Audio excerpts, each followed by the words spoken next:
The song we sang first, Sinner's Hoedown, and the song we're about to sing, Grateful Heart, tell the story that the Bible calls the gospel. The word gospel is the English translation of a Greek word, euangelion, which means good news.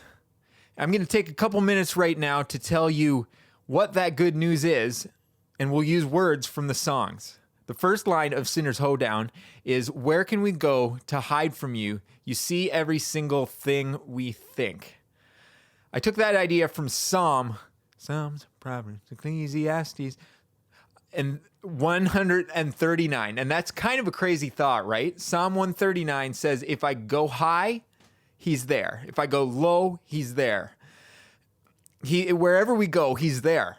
So not only would God be the best hide-and-go-seek player ever, he also knows what you're thinking.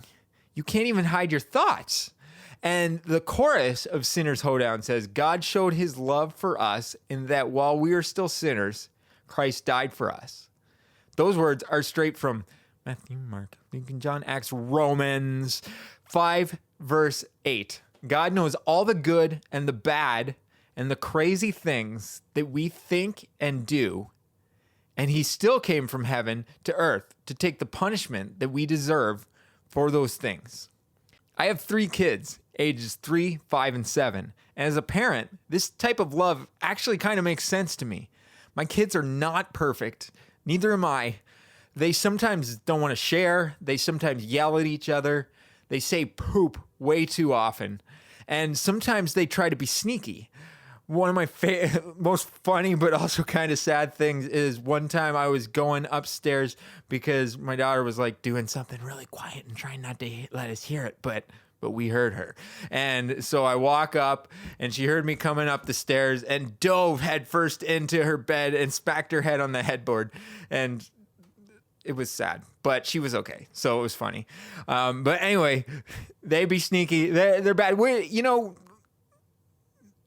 Everyone does bad stuff.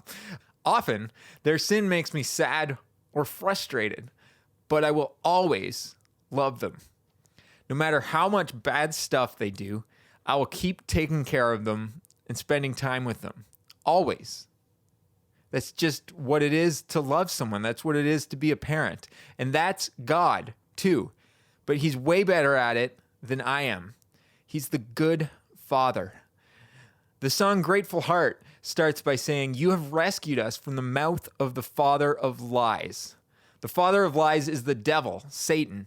You might hear that line, rescued us from his mouth, and maybe that's kind of a weird image, but here's where it comes from. The book of James, Hebrews, James, says that Satan is like a roaring lion waiting for someone to devour. And Matthew, Mark, Luke, and John says that false prophets who work for the devil are like wolves wearing sheep costumes. The devil is real, and he's trying to create chaos. John chapter 8 calls him the father of lies. Some of those lies that Satan tells us are that no one loves us, or that there's nothing special about us, or that we're bad, so we might as well just keep doing bad stuff. Colossians chapter 1, I can't think of the song right now. Colossians chapter 1, which is one of my favorite chapters in the whole Bible, says that even though God can see our sin, if we put our faith in him, he looks at us as if we're perfect. When we put our faith in him, we become his kids. We're adopted by him. He would look at this piece of paper, which is full of scribbles, which are our sins, and he looks at it and says, looks white to me. Just like I see the bad things my kids do, I see them. But it doesn't change how much I love them.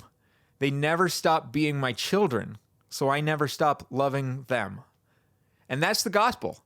That's the good news. We deserve punishment for our sins. God is a just God, but he also loves us. So he came to the earth in the form of a man named Jesus.